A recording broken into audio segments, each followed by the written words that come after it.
Wabarakatuh. Salam sejahtera bagi kita semuanya. Rekan-rekan sekalian, hari ini Balai Kota kembali mendapatkan kehormatan Bapak Menteri Perlindungan Pekerja Migran Indonesia, Bapak Mukhtarudin beserta Sekjen dan jajaran hari ini berkunjung ke Balai Kota untuk mendiskusikan dan sekaligus menandatangani kerjasama antara Kementerian Perlindungan Pekerja Migran Indonesia dengan pemerintah DKI Jakarta. Dan untuk tidak lanjut lebih jelasnya kami persilakan Pak Menteri untuk menyampaikan. Pak Menteri silakan. Bapak Gubernur DKI Jakarta yang kami hormati, saya panggil di Jakarta dengan Mas Pram. Hari ini memang kami berkunjung ke Balai Kota ini, kantor Gubernur, dalam rangka memperkuat sinergi atau kerjasama terkait penanganan masalah pekerja migran Indonesia. Kami paham bahwa persoalan pekerja migran Indonesia ini melibatkan multi sektor, multi juga kerjasama. Karena ini persoalan juga dari hulu sampai ke hilir.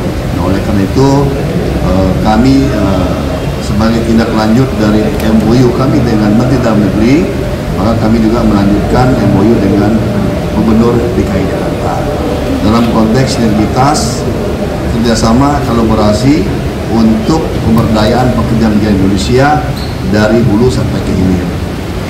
Bagaimana menjadi pekerja migran yang aman, peningkatan kapasitas pekerja migran, kemudian promosi dan lain-lain tentu menjadi hal-hal yang masuk dalam MOU yang kami tandatangani tadi.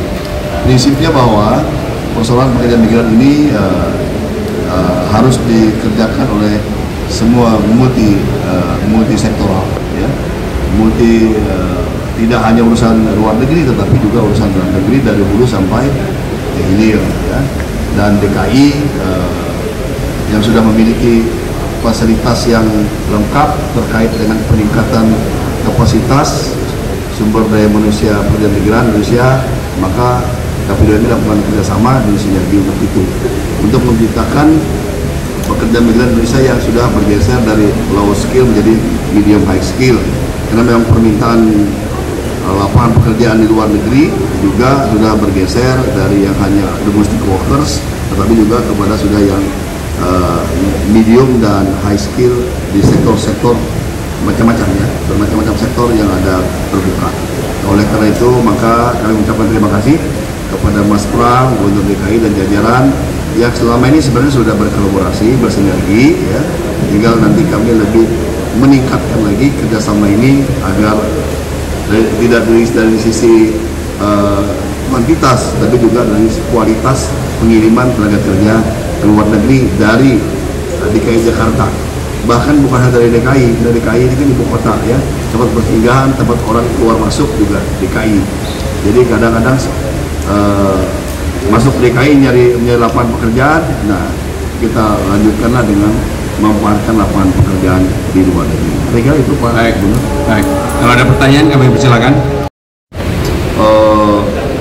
Data kita dalam Cisco P2MI dari 2023 sampai 2025 ada kurang lebih 4.000 sekian, ya, warga DKI yang sudah ditempatkan bekerja di luar negeri dan berjenjang waktu 2023 sampai 2025, ya. Itu yang terdaftar, ya, yang terdaftar di Cisco P2MI.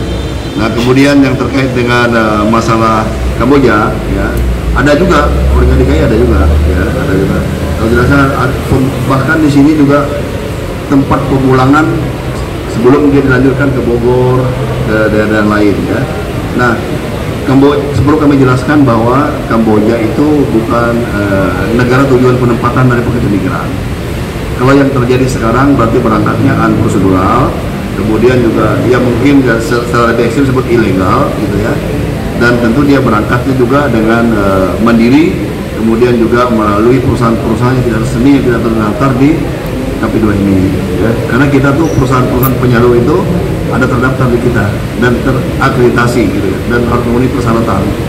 Nah, syarat kita untuk menentukan sebuah negara sebagai negara penempatan paling tidak ada 3 syarat. Pertama dari sisi perlindungannya, jaminan sosialnya, regulasinya seperti apa. Kemudian kita harus bikin agreement atau MOU dulu. Jadi Jadi didalamin dulu semuanya, baru kita tetapkan sebagai penempatan dan daerah itu aman atau tidak. Nah sampai hari ini kita belum menetapkan Kamboja sebagai tujuan negara penempatan pekerja migran. Tetapi jika ada warga negara Indonesia ya yang sudah terlanjur berangkat atau dari penipuan, TPPO dan lain, kalau ada bermasalah ya sebagai pemerintah dan negara kami juga wajib hadir, memfasilitasi, membantu, memulangkan. Bahkan ada 101 warga negara Kamboja Indonesia yang di Kamboja kemarin sudah beransur-ansur dipulangkan, mungkin sudah hampir selesai pulang semuanya ke Indonesia. Baik, satu pertanyaan lagi ya, terakhir.